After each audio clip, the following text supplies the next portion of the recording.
Hello and welcome. With us today, we've got Jan, who had a near-death experience that she's going to share with us. Jan, thank you for joining me. How are you doing? I'm good, and thank you for having me on here. Absolutely. You are free to start at whatever point you feel is most relevant to the story, and the floor is yours. Okay. Well, that's very welcoming and leaves it wide open. So I think where I want to start is with me as a child, just briefly, because I was so connected as a child. And I don't know why.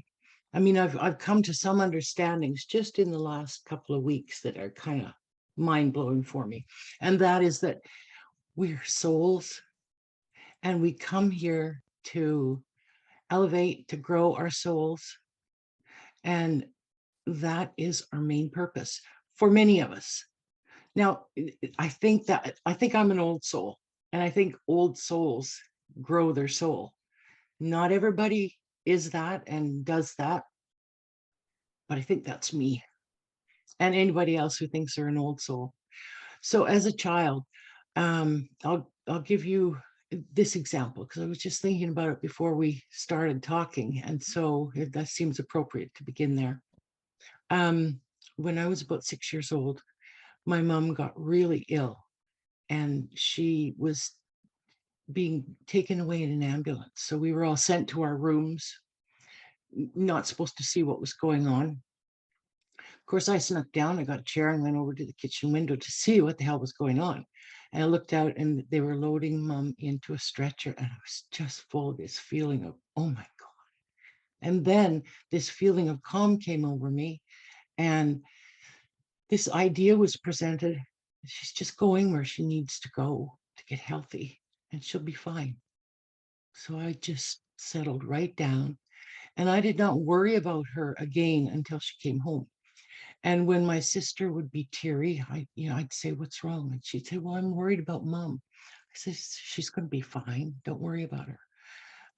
And she would say, "How do you know that?" "You don't know that." I'd say, "Yes, I do. She's going to be fine. Just relax. You'll be okay." And so that was a visit from something else, because I, as a child, didn't know that. That was me being told from a bigger source that everything would be okay. And I've had this happen time and time again in my life, where something just takes over or a notion is planted and everything becomes okay. It doesn't mean that everything's smooth flowing from there, but in that moment when things are really rough, this idea comes and I'm okay. And so, uh, very connected in many ways while I was a child with those kinds of experiences. And then as a teenager, I lost all of that. I became really unconnected. I I learned all the things from my parents and from society, which we all know. It doesn't take you down a peaceful path when you learn how to behave in the ways that society wants you to behave, in the ways that your family likes to see you be, how they're comfortable. If as long as you're behaving like this, we're good. Just don't behave like that weird self that you can be. So um, I spent my adult life just on a absolute roller coaster, like a hamster on a wheel. And I was all these roles, and there was no room for anything else. I was a mother, I was a wife, I was a sister, I was an aunt, I was a niece, and so you have to be these roles and do these things. And I was a nurse, and that's what I did. And so there was no room for connection, there was no room for peace inside, there was no room for the things that make me special for who I am. That was all just tucked away. So then I had this near death experience, and it kind of made the circle and brought me back where I needed to be, which, was a horrible experience, but it was the biggest miracle that ever happened to me, which is kind of cool. I was at work, and um, I was really fed up with my work and knowing I needed to make a change and just completely amped up. but still going through the motions of everything. And so I was heading into an apartment and I slipped and I thought, oh, I'll have to remember that's icy. When I come back out, I'll have to be careful. So I went in, did my thing, came out, completely forgot there was ice there, and I slipped and I was going backwards and I thought, oh, I'm going to hurt my back. I can't go back. I got to stop from myself from falling. So I got my feet wound up. As I tried to step back to catch the concrete, my feet shot forward and I got myself so wound up that my feet flew straight in the air and I came down head first. And I was knocked out immediately. And I was unconscious for a while. But here's what I recall from the time that I was not in my body, is how I put it. Suddenly there was just this darkness, and I could see without my eyes, and I could hear without my ears. I was just in this kind of dark space, and I thought, where am I? And then I had this feeling of, oh, I'm here, and I was fine. I just relaxed then. And suddenly I could feel this feeling similar to that of what maybe the air coming out of a balloon would feel like. I just went, and I just expanded in every direction as I moved up. I just went out as far as you could imagine, that way and backwards and forwards. And I just felt this exquisite feeling. I felt so good that my thought was, I could just stay here forever feeling like this and never need anything else. And as a human, it's so hard to imagine. People will say to that, oh, you get bored. I say, no, it was feeling so good that, honest to goodness, I knew that I would need nothing else if I just stayed right there, floating in that space, being everything. And um, I didn't see other beings like many people do. So people have said to me, well, you just didn't go all the way to the other side. And that could very well be. But where I went was so perfect. And it felt like I was just absolutely one of and with everything. And the feeling was of pure love. So what that tells me is that in our core, in our spirit, inside of us, the only thing we truly are is this pure love, pure consciousness, pure wisdom.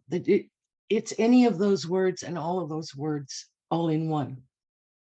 And so as I floated and just thought how perfect everything was, suddenly this thought came of, what about your daughters?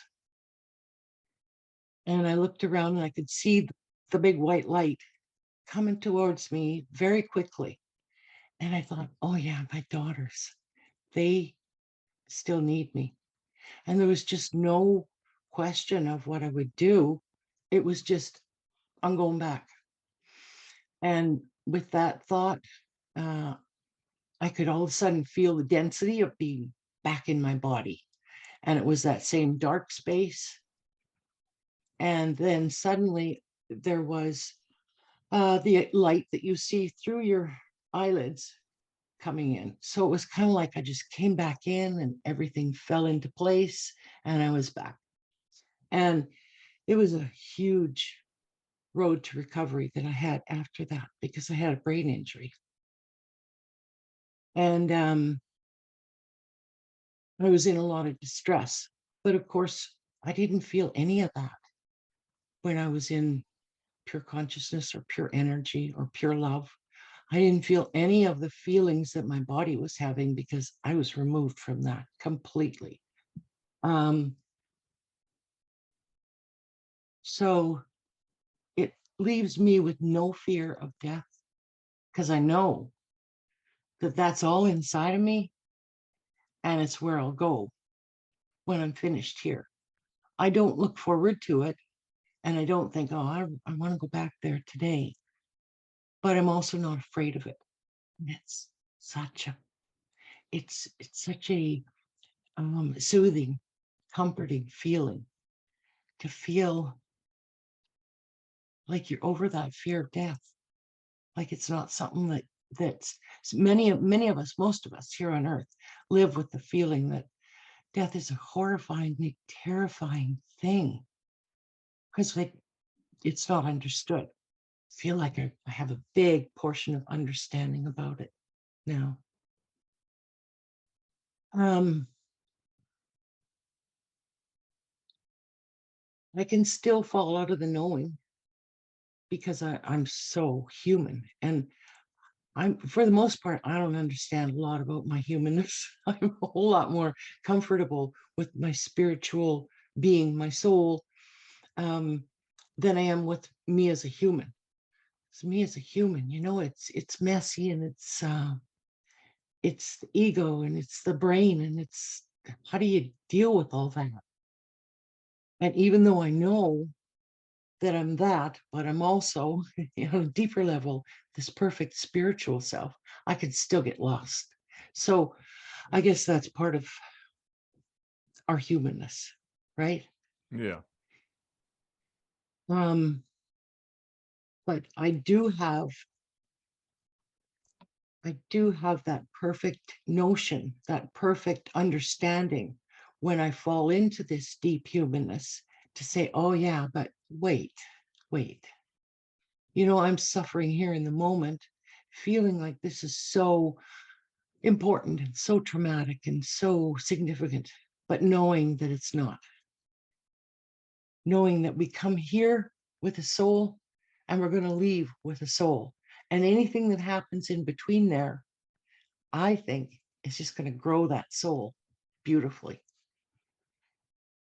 whether it's a good thing or a bad thing, whether it's something that I view as good or bad, it's all just happenings. It's all just things. And we learn from it and we grow from it. So it makes it a perfect journey to be on, to be human. I've often not often, but I have heard it said that even the gods came to earth to be a human so that they could grow their soul. And that makes sense to me because, there's a big piece of spiritual being out there. How are they going to grow it when they flow in the beautiful flow of energy? How are they going to evolve it? They're going to have to do something to evolve it. So this takes me to my real passion, and that is the energy. When I talk about the energy, everything makes sense to me. Um, because everything is energy, and our soul, our spirit is perfect energy that flows out there. And our energy has been since the beginning of time, because you can never destroy energy. Energy is there. It's always been there. It just takes different forms. As we know, it can be energy in form as human beings, or energy in its perfect sense, which is what flows out there and what flows inside of us too. Um,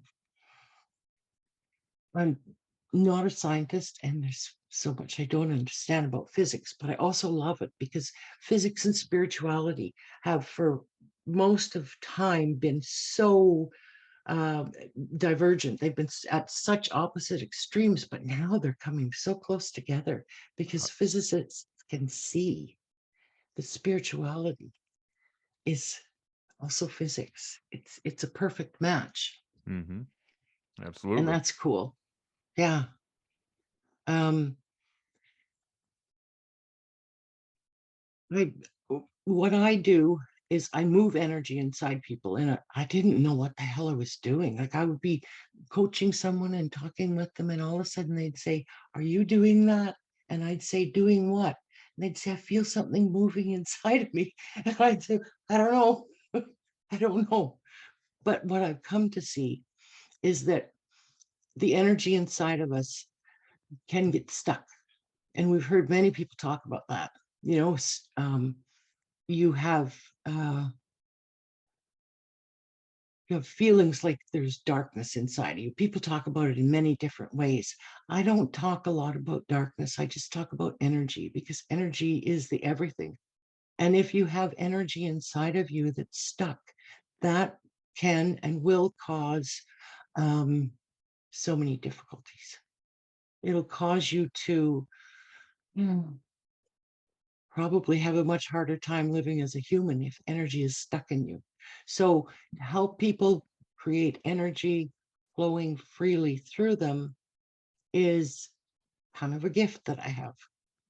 And it's it's a blessing for me to have a better understanding of what I'm doing because it wasn't very helpful when I just did it for people and they were kind of scared and I was kind of in the dark.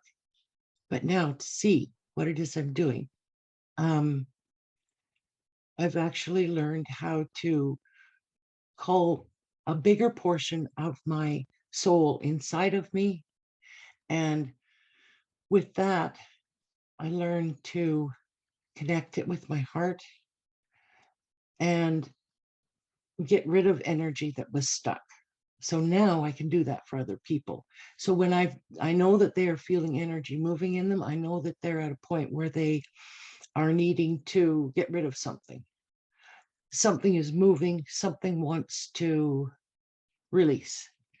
So it's been the last year has been quite a journey for me to gain a lot of these new understandings and figure out what I'm doing. Um, and it's very comforting for me to have purpose, to feel like I understand that we're souls that come here and we want to grow not only as humans but as souls. We want to grow as souls too, so that when we leave, we have we are a deeper soul. We've come a little farther, and we'll just keep on doing that. Um, am I throwing too much at you all at once? Because I feel No, like I'm kind of all over. No, no, that's okay. fine. I did have a question. Um, so would you say that the near death experience was part of your soul plan? Did that help awaken you to this work that you do? Or is all that tied together? Or do you feel like maybe that was an accident? I feel like it was totally planned because I was quite comfortable to carry on in my complete disarray and discomfort because I didn't really know how to do it any different. I didn't know how to shake things up to create a different life. So I was quite comfortable just with moving along, and I knew that I would retire in this many years. And in my retirement, my husband liked to fish, and he liked to snowmobile, and I would do these things with him. And it wasn't really my life; it was more his life that we were living. And I had so deeply stuffed down anything that might be what I wanted to do, that my soul wasn't growing, we'll put it that way. And so I think I was dumped on my head to say, okay, that's enough of this bullshit. It's time to do it differently. Did your life like immediately drastically change right after that? And if so, what ways has it changed? Well, it didn't change immediately because I was way too screwed up from the head injury. Just to give you an example, um, my daughter would say, "Could you put a piece of bread in the toaster for me?" And I would turn around 2 steps, go 2 steps, and forget what I was going for. So I was in a bad state for quite some time, and uh, it was very confusing because when you have a head injury, the medical people can't see that. So they're saying, "Oh, you're fine, you're good, you're fine, carry on." And here's me. I mean, I said, I don't know if I should be driving. They said, you're good. Go ahead. And I'd get behind the wheel and I'd be driving and I'd look in the rear view mirror, forget I was driving, and something would pull me back before I rear-ended a loader or something, another vehicle. It was not good. Um, but I was always kept safe. I've learned through my whole life that I'm always loved, I'm always cared for, and always kept safe. And for people not to know that, I think it's sad, because I think everybody is, if they're willing to listen to the whisper that they'll hear from either their own soul or from the higher source, whatever people want to call it, whatever it is to you. Uh, we just are. We're always cared for. And I'm not religious, but I am very spiritual. So I don't think there's a little God in the sky who's keeping track of things. I think there's a perfect energy up there that sees all, knows all, is evolution, and knows the future as well, and can help us if we'll listen. Or we can not listen and we can end up going somewhere else and learning something else. And that's okay too. But if we're going to be here and we're going to evolve and we're going to have the best experience, then we have to listen to our soul. When you were on the other side, did you see anything, or was it just suspended in darkness and then saw the white light? It was just suspended in not complete darkness. It was just suspended in a really dim, like a blue sky sort of thing. I would describe it as not black, not black darkness. It was just floating in a real dark sky. So it was kind of like a reset, because I heard somebody use the analogy that a near death experience for a person can sometimes be like restarting your computer. Yeah, yeah, it certainly could be something like that, but that is that restarting your soul or restarting your brain? I don't know. It's a good question. Maybe the brain, or maybe both. I don't Because know. yeah, because I think that our soul, our spirit is completely separate from the brain. And what I mean by that is the brain is a perfect and wonderful organ that we have, but it's really only a big computer. It can really only work with what you've put in and what it understands from what you've put in and what you've learned. So creativity from the brain can only come from that. The real creativity and the real juicy stuff of life comes from the spiritual energy, which, as I said, is wisdom, love, um, completely, it is completely separate from the brain in that it's everywhere. So we do have some of that energy that flows in our brain, but it's not the brain, it's separate. So there's our thoughts are separate from our brain. We'll put it that way, except for the ones that we put in there and we have locked in there and can regurgitate. So there's an intellectual way to look at life, and there is a spiritual way to look at life, and they're two different things. There's maybe this is the better way to describe it. There's a personal consciousness and there is a universal consciousness. And your personal consciousness is your brain, and your universal consciousness is the energy. Two different things. I didn't like that when I first heard it because I thought, oh, well, that's crazy to Yeah. think that to think that there's wisdom and knowledge outside of the brain. There absolutely is, beyond what we know from our brain. So to think it could be a reset of the brain, well, it certainly could. The injury I had certainly could have been a reset for my brain. But if for the wisdom, um, no, because that's always ever present. It's always uh, there, full of everything that it is. Yeah. I think that some people see my goal, one of my biggest goals with doing these interviews is to try to figure out ways to explain it that are better to understand, you know? Hmm. And like Hmm. with the unconditional love, that's one thing that we hear pretty much everybody say. And a lot of us struggle to wrap our minds around that because what we know as humans is love is so conditional. Like you have a love for your kids or a love for your pets, but then, your enemy, no, no, no, no. There's no love for that person. So I think, do you know if there's any way to maybe get a little bit closer to describing what that love is that everybody talks about? Because it's everything. It's absolutely everything to get that, to understand it, and to embrace it. And the way that I have come to see it is this: we can love from our humanness, which is full of jealousy and hate and all those things that we as a human, with our ego and our brain, can come up with. The love that we are in our spiritual self, our soul, is perfect. And so you can be love, or you can receive love, you can give love, or you can be love. I think that's the best way to describe it.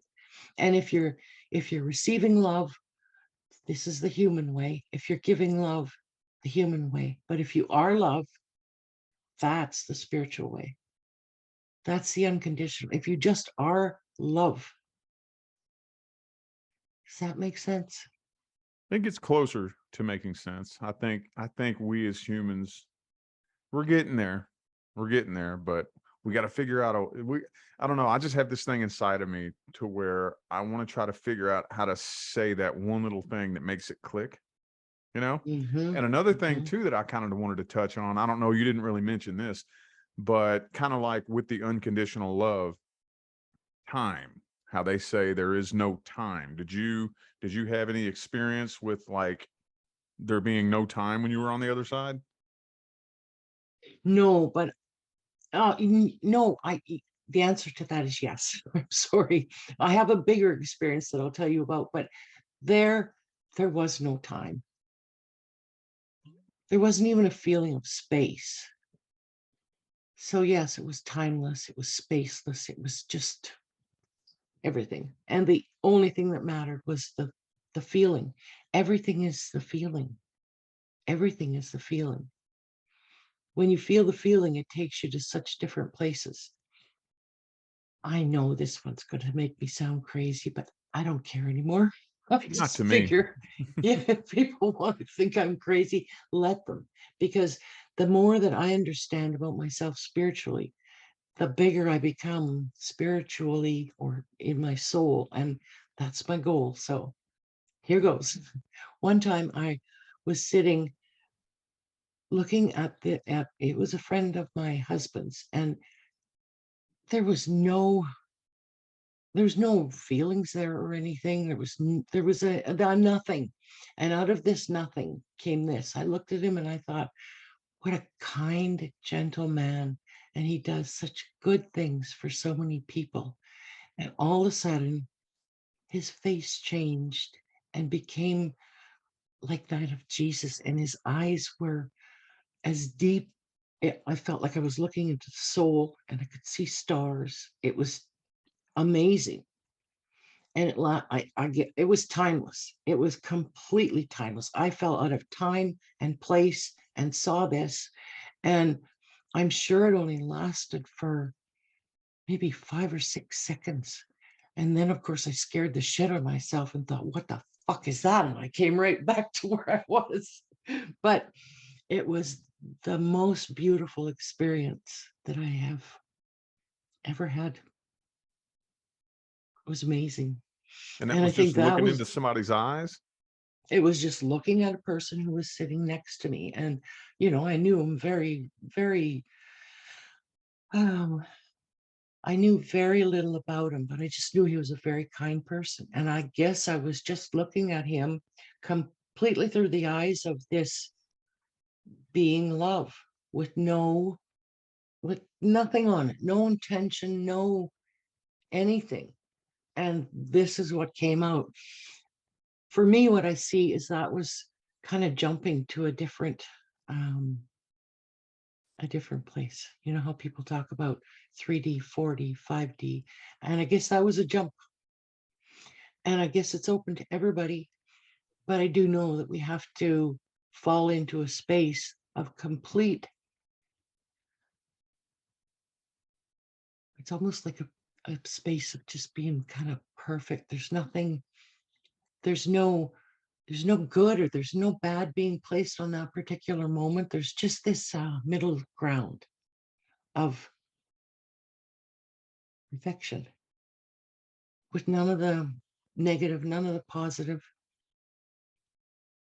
Um, and I think that's it. I think that's just being love, not not looking for giving or receiving, just being love in the moment brings out much, apparently. Yeah, when and that another thing that I think people have a hard time with is there being no space. Because, like I Mm. said, we have a hard time comprehending there being no time passing, but we also have a hard time comprehending there being no space. Is it kind of like when you close your eyes and you can see things through your mind's eye? Is that is there a way to describe what no space is like? Um, it's hard to describe no time and no place or no space, no time and no space.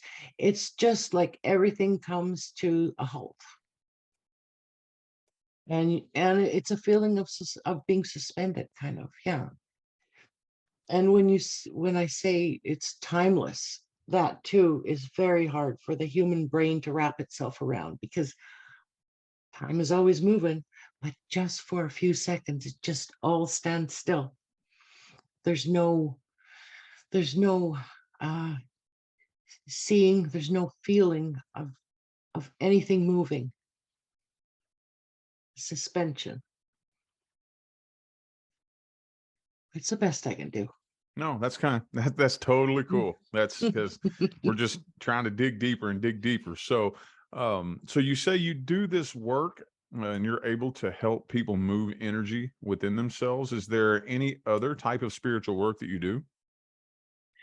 I love to help people bring more of their soul inside of them.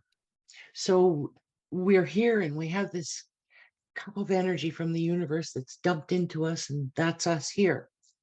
A lot of our energy is still, people call it sometimes their higher self, or, there's energy above you that's you.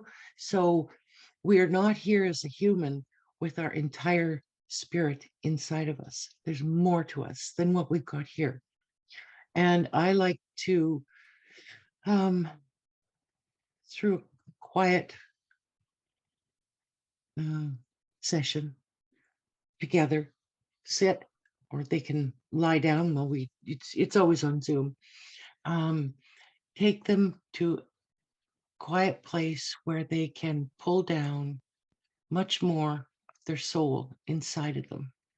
And it feels amazing. It feels beautiful. It's the feeling that you have when you're floating out there. I have that here a lot of the time, just not as intensely. So I've got a bit of it, right? But when I bring more of my soul from up there down inside of me, it fills me up. It makes you feel lighter, and it's it's another little bit of piece of perfection that a human being can have and do. So then once you do that, once you pull your soul down inside of you, you can then uh, kind of scan your body and feel where there's maybe some pain, some difficulty, and that's a blocked spot where energy is. And it's quite easy to then go through the process of getting that unstuck, letting it flow. When energy can flow through you perfectly, that's when you find what they call the river of joy. You hear Rumi talk about that a lot. Let the energy flow like a river of joy through you. And that's what the energy will do when we let it. The energy, you even hear people say, get out of the seat so that, let energy flow through you and be your guide. get out of the road. And people talk about it in many different ways. And it is just energy flowing. And when it's stuck and it can't get flowing, then we're in trouble. That's when we find our troubled times in life, I think. I'm sure after I upload this, there'll probably be people that would want to reach out to you with questions. Would you be open to that? Oh, absolutely. Yeah. I love working in groups, but I also love working one-on-one on Zoom with people. What's the best way to Mhm. get a hold of you? Um, I'm just doing it with my email right now because I don't like websites. I've tried them and being not very traditional, I just don't have one right now. Don't like them. Maybe I will again in the future, but for now, just email me. And I've given you my email address. Um, what I like to do for people once they get the energy flowing is then have a session where they sit quietly and let their soul speak to them, because that's really um, what we want to do. We want to hear what our soul has to say. If we go through life and we can't hear what it is our soul wants to do while it's here, then it's a little messy. You know, we run around trying to figure it out, trying to figure it out. And all of my life, what I brought to people was peace.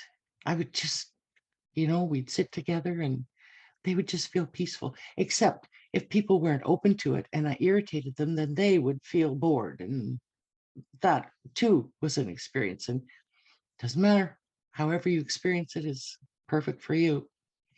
Um, but now I do something a little different, apparently. And that is more harmony. It's actually teaching people that there's really no war inside of us. There honestly is no war. We create a big war all the time. Every day we're creating wars. There is no war. And there is also no peace. And that made me uncomfortable at first because I really like peace. I've been chasing peace all my life, trying to find it, trying to make it better, make it bigger, make it more uh, a part of people's lives. But now I see there is no war and there is no peace. And when you accept that, you just fall into this middle place, which is perfect. There's no running. There's no running to anything and there's no running from anything. You're just there. All right. Well, I will definitely link your email in the description of the video. Before we wrap it up, do you have a positive message you would want to share with the viewers? Yeah, I do. I think my positive message for everybody these days is don't live a life that's someone else's happiness. Find your own happiness within you. What gives you joy? And you know what? When you figure that out, don't be afraid to bring that into being. And you don't have to get mean and fight and because there is no war. What you need to do is you need to see your life as you want it to be and then know it can be that, because everybody deserves to be happy. Nobody really deserves to live a life of someone else's happiness. Amazing. That was an awesome story. Thank you for sharing that experience. Thank you for being my guest. You have a good day, and I wish you the best. Thank you. You too. Bye bye.